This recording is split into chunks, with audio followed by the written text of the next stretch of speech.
Assalamualaikum warahmatullahi wabarakatuh. Di sini saya akan menjelaskan tentang apa itu penawaran tenaga kerja. Penawaran tenaga kerja adalah jumlah tenaga kerja yang dapat disediakan oleh pemilik tenaga kerja pada setiap kemungkinan upah dalam jangka waktu tersebut digunakan untuk bekerja atau digunakan untuk bersenang-senang atau merupakan kombinasi dari keduanya. Apabila diartikan dengan tingkat upah, maka keputusan yang diambil seseorang untuk bekerja akan dipengaruhi pula dengan tinggi rendahnya penghasilan seseorang. Maksudnya, apabila penghasilan tenaga kerja yang relatif sudah cukup tinggi, maka tenaga kerja tersebut akan cenderung mengurangi waktu yang dialokasikan untuk bekerja. Layard dan Walters menyebutkan bahwa keputusan individu untuk menambah atau mengurangi waktu luang dipengaruhi oleh tingkat upah atau pendapatan non-kerja. Adapun tingkat produktivitas selalu berubah-ubah sesuai dengan fase produksi dengan pola mula-mula naik mencapai puncak kemudian menurun. Menurut paparan para ahli di atas, pada dasarnya penawaran tenaga kerja dipengaruhi oleh individu yang ingin mendapatkan kepuasan dengan menambah atau mengurangi jumlah waktu luang. Namun, tiap individu perlu memenuhi kebutuhannya dengan bekerja, akan tetapi bekerja dianggap sebagai sebuah penderitaan sehingga individu mau bekerja asalkan mendapatkan sebuah kompensasi. Kompensasi tersebut ialah berupa pendapatan, maka untuk mengatasi permasalahan tersebut adalah dengan jumlah jam kerja yang ingin ditawarkan sesuai dengan tingkat upah dan harga yang diinginkan oleh individu.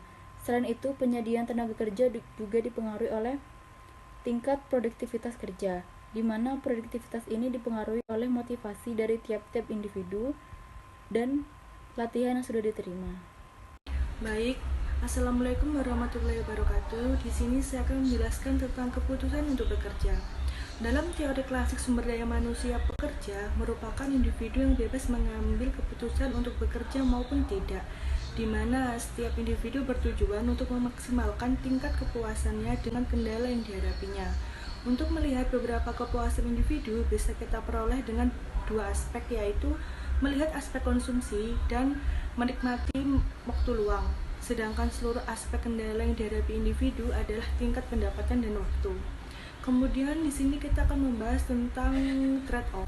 Trade-off ini adalah situasi di mana seseorang harus membuat keputusan tentang dua hal atau lebih yang mengorbankan salah satu aspek untuk memperoleh aspek tertentu.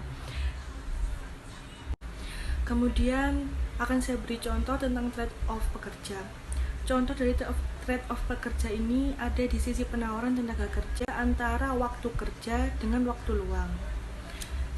Kemudian saya akan menjelaskan tentang tingkat upah dan jam kerja.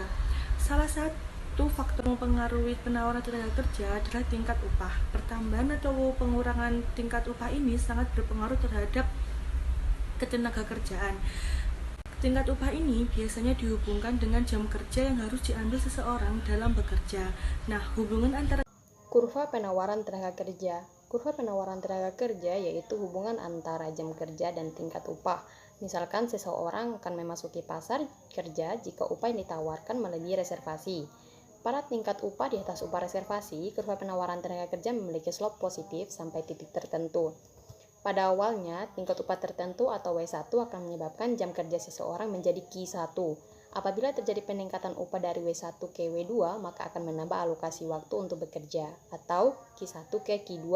Karena biaya kesempatan dari tidak bekerja makin mahal, penawaran tenaga kerja pun meningkat. Tetapi sampai pada tingkat upah tertentu atau W3, seseorang merasakan waktu nilai hidupnya atau utilitas hidupnya telah menurun karena hampir seluruh waktu nilai dan jam bekerja pun berkurang atau Q2 ke Q3 yang mengakibatkan slope kurva penawaran tenaga kerja menjadi negatif. Lalu diagram tentang kurva penawaran tenaga kerja yang melengkung membalik seperti kurva di bawah ini. Kurva berikutnya adalah menggambarkan tentang kondisi tenaga kerja yang ideal seharusnya sesuai dengan kurva yang di bawah ini, di mana jumlah orang yang menawarkan tenaganya untuk bekerja adalah sama dengan jumlah tenaga kerja yang diminta, yaitu masing-masing sebesar LE pada tingkat upah keseimbangan WE. Dengan demikian, titik keseimbangan adalah titik E. Pada tingkat upah keseimbangan WE, semua orang yang ingin bekerja telah mendapatkan pekerjaannya. Berarti tidak ada orang yang menganggur. Secara ideal, keadaan ini disebut full employment pada tingkat upah WE.